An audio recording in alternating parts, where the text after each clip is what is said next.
Court காட்சிகள்னா Sivaji கணேசனை மறந்துட்டு ஒரு court காட்சியை நம்ம வந்து நினைச்சே பார்க்க முடியாது.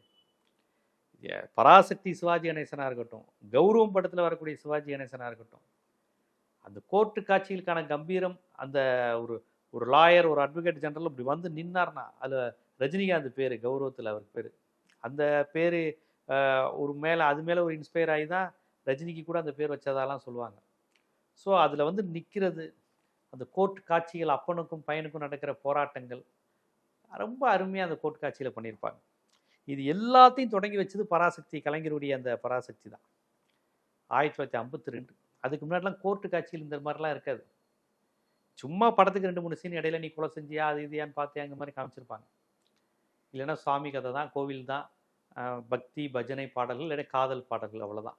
சமூக பிரச்சனை, ஒரு சட்ட ரீதியான நுணுக்கம், லா பாயிண்ட்டு, ஐபிசினா என்ன, சிஆர்பிசினா என்ன, இந்த மாதிரி பிரச்சனைகளை பேசி மக்களிடம் ஒரு விவாதம் நடத்தி படத்தை கொண்டு போகிற கான்செப்டை தொடங்கி வச்சது பராசக்தி.